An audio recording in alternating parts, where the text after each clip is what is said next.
Kwa wale ambao mfuatilia mazoezi ya wiki hii wanaweza kujua kinachokizungumza kwamba timu imeweza kuimprove kwa asilimia kubwa. Lakini changamoto inakuja ni kwamba lazima aweze kuongezewa mwalimu mwingine ambaye pengine ana experience ya kutosha katika soka la Afrika. Na hapo ndiko ambako tukasema kwamba atakwenda kuongezewa mwalimu mwenye experience. Na huyo mwalimu nitapata tu wiki nyingine ameshawahi kufundisha ligi ya South Africa katika timu kubwa kama ya SuperSport United akiwa kama kocha mkuu na baadaye kocha msaidizi, lakini pia ni miongoni mwa makocha wasaidizi wa timu za taifa katika ukanda ule wa soka wa Kosafa.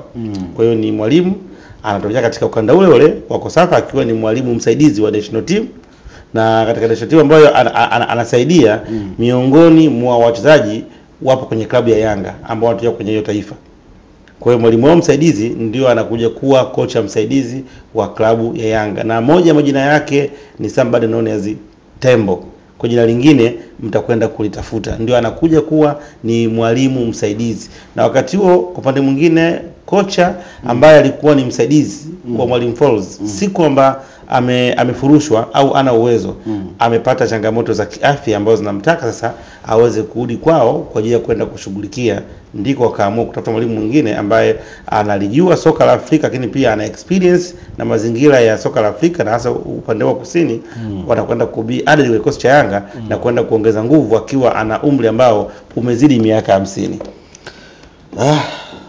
Bwana Mr. Dominic Salamba ametufungulia kodi ya ujio wa ama ongezeko kwenye benchi la ufundi la Young Africans, na ameweka kodi ya huyo ambaye anaenda kuongezeka kwenye eneo la benchi la ufundi ambaye atakuwa chini ya mwalimu Romain Folz. Folz atasalia kuwa kocha mkuu wa timu ya Young Africans, huku msaidizi ndiye huyo mwenye hizo sifa. Sasa tuambie kwenye comments hapo, unahisi ni nani ambaye amezungumziwa hapa?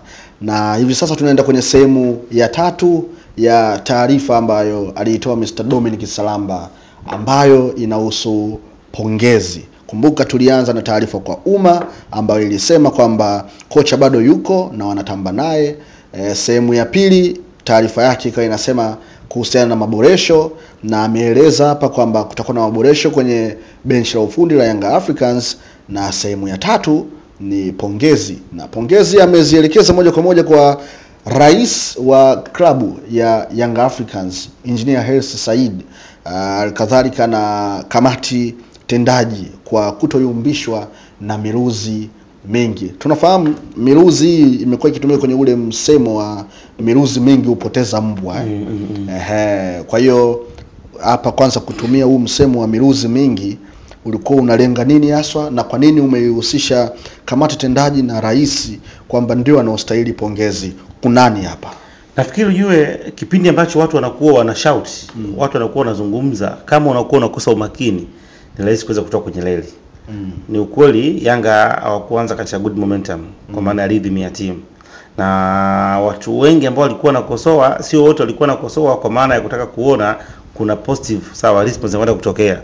Wengine walikuwa wanakosoa ili kutaka kuwapoteza. Tunafahamu pamekuwa na shauku kubwa sana watu wakitamani kuweza kuona anguko la Yanga likitokea kwa haraka. Na ndio tabia ya sisi wa Afrika wengi, waga vile vitu ambavyo vinakuwa vinafanya vizuri vinageuka kuwa ni adui tena kwa watu wale ambao wanakuwa vizunguka. Kwa hiyo haikuwa kazi rahisi. Tumeweza kuona katika hizi wiki 2-3 vituo vyote vya redio, wachambuzi wote wakijaribu kuzungumzia ili jambo la mwalimu wa Yanga na timu Yanga inapocheza, sio katika upande tu mmoja tu wa kutaka pengine kuweza kuona timu ina improve, lakini ikiwa ni upande wa kubeza na pengine kutamani iweze kuendelea hali kama hiyo. Kwa hiyo unapokuwa na viongozi ambao wakati mwingine wako makini, ni rahisi kuweza kuondoka na upepo na wakaamua kufanya maamuzi ambayo baadaye yatakuja kuwa cost, kwa sababu jua kwamba ligi zimeshaanza, timu hazikupata muda wa kuweza kujiandaa vizuri kutokana na muda kwa finyu, na ligi zimeanza zikiwa zina ushindani wa hali ya juu. Kwa hiyo kuweza kuchukua mwalimu mwingine mpya aweze kuja kusoma timu na kuweza kuimplement mbinu zake haiwezi kuwa kitu rahisi. Kwa hiyo itakiwa viongozi wakae chini na kuweza kufanya tathmini ya kina, kwa sababu haya yanayozungumzika yanatoka kwa watu wenye weledi na ambao hawana weledi, lakini wakati mwingine watu wenye weledi wanaweza wakapotosha kwa manufaa yao binafsi. Kwa hiyo walikaa chini wakafanya thara analysis na tujue kwamba kuna mwalimu ambaye alikuwa anahusishwa kutoka Madagascar, ni miongoni mwa walimu ambao wamefanya vizuri, lakini ukienda kumwangalia ndani unagundua kwamba ana baadhi ya vitu ambavyo vimekuwa haviwezi kukidhi mahitaji. Ana historia nzuri kwa upande wa klabu, lakini pia ni mwalimu wa timu ya Madagascar katika soka la ndani. Hajawahi kufundisha timu yote kubwa ya Afrika. Hajawahi kuwa na hiyo pressure kama ambayo Yanga wako nayo. Kwa hiyo pia waliliangalia jambo, wakaweza kuona wakilifanya muda, lakini pia wakapata nafasi chini ya Rais Injinia Hersi ya kuweza kumwangalia mwalimu kwa kina kwamba ni maeneo gani ambayo pengine yanaweza ikawa sababu ya yeye kuweza kuondoshwa. Wakaangalia mazingira aliyokutana nayo, ubora alionao na hali ya timu, wakajua kwamba ni factor ambazo zimekwenda kuathiri kwenye kila moja ikiwa na mchango wake. Yaani uwezo wakati akasema mwalimu hafai. Utaangalia je, mwalimu hafai kwa muda gani ambaye amekaa na timu.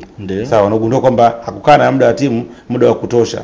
Kwa hiyo ni muda ambao hakuna binadamu ambaye angeweza kuja na kuweza kuchange vitu kwa haraka zaidi. Kwa hiyo ndipo ambao kaona hapana, wanatakiwa waweze kukaa na kuweza kusomea kile ambacho walikuwa wamekiamua tokea wanamwamini mwalimu, na wakaweza kuzungumza naye na wakaweza kuongelea kwamba timu ni ambacho inahitaji. Mashabiki wangu wanataka, na mwalimu alikuwa tayari kuweza kubadilika na aliweza kuwashua pia kwamba mkilipa nafasi nikapata muda wa kuweza kukaa vijana wangu, ninaweza kufikia kile ambacho watu wengi walikuwa wanahitaji na mtu akaenda kufurahia. Ndipo baadaye kwa maana management kama tendaji na rais wa klabu Yanga wakaamua kwa pamoja, bila kuzungumza pembeni, bila kutarafiana, bila kutoa maneno ya nje, kwamba ni vema wakaweza kuendelea na mwalimu. Kwa hiyo inaonyesha kwamba ni viongozi ambao wanaweza kukaa wakajadiliana, wakakosoana, wakashauriana, lakini mwisho siku ni lazima waweze kuondoka na kitu kimoja ambacho kitakwenda kusaidia klabu. Kwa hiyo no matter what, at the end of the day lazima klabu iweze kushinda, kwa maana kuweza kufikia malengo ambayo wako nayo. Kwa hiyo ukiona inafika hatua watu wanaweza wakawa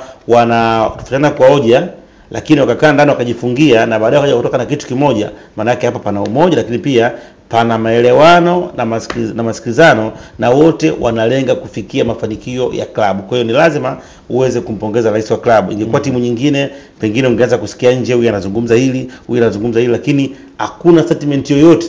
Hata wale ambao walikuwa hawakubaliani na kile ambacho mwalimu anakifanya na wale ambao walikuwa wanakubaliana, wote wamebakia kukosoana ndani na sio nje. Kwa hiyo lazima uweze kupongeza juhudi ambazo anazifanya rais wa hiyo klabu katika kuhakikisha kwamba timu yake haiwezi kuyumbishwa na inazidi kusonga mbele, ikiwa inakwenda kwenye mafanikio ambayo pengine wanachama klabu Yanga wamekuwa wakiyafikiria. Kwa nafikiri kuna somo la kuweza kuchukua kwenye timu nyingine, waweze kuona namna ya kupita katika nyakati ngumu, waweza kutokana na pressure ya ndani au pressure ya nje, na mwisho wa siku mkaweza kwa kitu kimoja na kuweza kufikia malengo yao.